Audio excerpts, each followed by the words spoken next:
My name is Tanya. Standing here at the Beacon Hill Winter Charity Gala, I can still feel the weight of the transformation that has taken place in my life over the past few weeks. The room is filled with the elite of Boston's financial and philanthropic circles, but all eyes are on our little group as the tension crackles in the air. Just moments ago, Derek, my sister's wealthy boyfriend, noticed the founding donor badge pinned to my chest. The look of shock on his face, followed by the realization in my sister Ava's eyes, was almost too much to bear. For years, I've been the invisible daughter in my family, the one with the unimpressive teaching job, always overlooked in favor of Ava's glamorous corporate career. But tonight, everything changed. Let me rewind a bit. My family has always been obsessed with status and money. My mother, Diana, is a social climber who has spent her life trying to fit into the upper echelons of society. My father, Robert, is a passive man who has always gone along with my mother's decisions, even when they've hurt me. And then there's Ava. She's the golden child, the one who can do no wrong in my parents' eyes. She's dating Derek, a CEO of a multi-million-dollar investment firm, and my mother is convinced that this relationship will elevate our family status. 5 days before Thanksgiving, my mother called me. I was in the middle of grading papers, just like any other night. "Tanya," she said, her voice a mix of false warmth and cold determination, "Ava is bringing Derek to the family dinner. She doesn't think it's a good idea for you to be there. Your teaching job might not impress his high society friends." I felt like the wind had been knocked out of me, but I've been through this before. "I understand," I said and hung up. What my family didn't know was that I've been the trustee of a $15 million irrevocable trust left by my grandmother, Clara, for the past 2 years. Clara was the only one in my family who truly saw me. She knew I was hard, working, and responsible, unlike Ava, who had always had everything handed to her on a silver platter. Before she passed away, she told me, "Ava needs to learn the value of money and hard work. I'm counting on you to teach her." I'd kept this trust a secret from my family, partly because I didn't want our relationship to be about money, and partly because I wasn't sure if I was ready to wield that kind of power. But after my mother's call, I started to reconsider. I realized that if I continued to let my family walk all over me, I would lose myself completely. Thanksgiving Day was gray and cold. I spent the day grading papers and trying to distract myself from the fact that my family was having dinner without me. That evening, I received a text from Ava with a photo of the family gathered around the dinner table. They all looked so happy, but there was no place for me. And to make matters worse, I saw that my mother was wearing the earrings I'd given her for her birthday, and Ava was wrapped in a cashmere shawl that probably cost more than my monthly salary. In the background, I noticed my grandmother's silver tea set, the one she'd promised me because I was the only one who helped her polish it.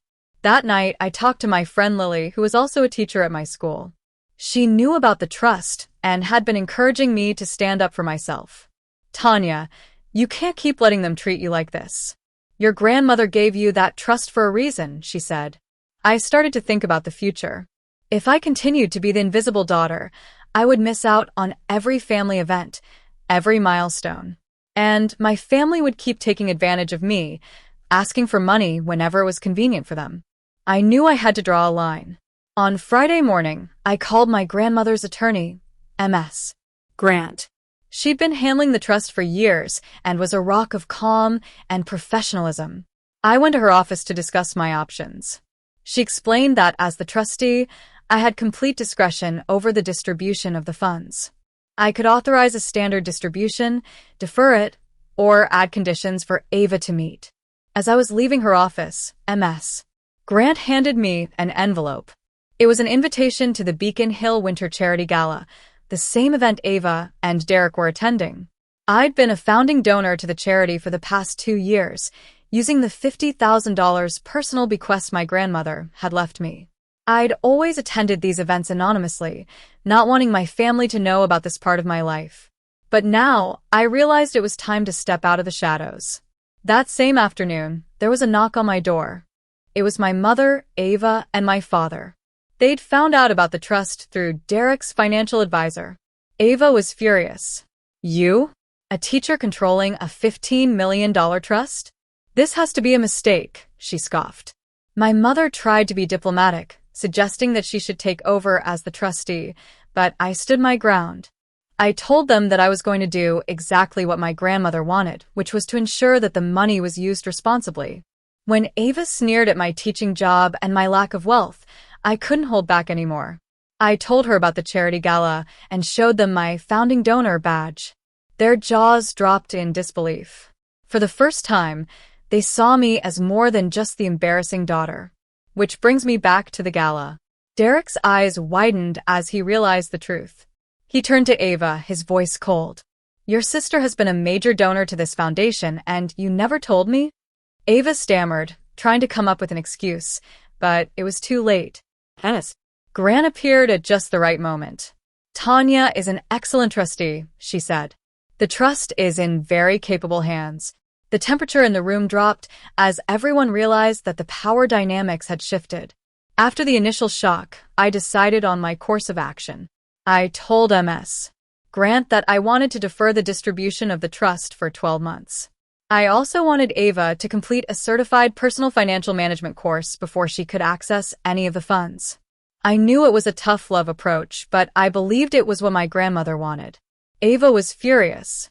You're ruining my life, she screamed at me. But I stood firm. I'm not ruining anything. I'm just making sure you learn the value of money and responsibility, I replied. My mother tried to defend Ava, but I pointed out all the times they'd treated me unfairly. I've spent my whole life trying to earn your respect, but it's always been about Ava. I'm done being the invisible daughter, I said. To my surprise, my father finally spoke up. You're right, Tanya. We've treated you badly. I'm proud of you for standing up for yourself, he said. In the days that followed, the fallout was immediate. Derek and Ava's engagement was put on hold. Ava's position at work became uncomfortable, and she eventually left the company. My mother received calls from her friends, all gossiping about the Thanksgiving scandal.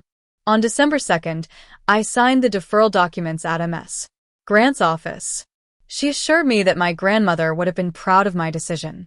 Later that day, I received an email from my father. He apologized for years of silence and promised to do better. And Ava texted me, saying she'd take the financial management course. The Boston Society blog ran a story about the scandal, painting my family in a bad light and me as the quiet hero. And to top it off, I received an invitation to join the foundation's advisory council. On December 21st, just 4 days before Christmas, I hosted a dinner at my apartment. I invited Lily, some colleagues, and my father. It was a simple, warm gathering filled with laughter and good conversation.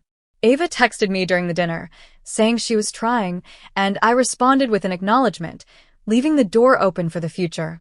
Looking back on these past few weeks, I've learned that boundaries are not a sign of weakness, but a form of self-protection.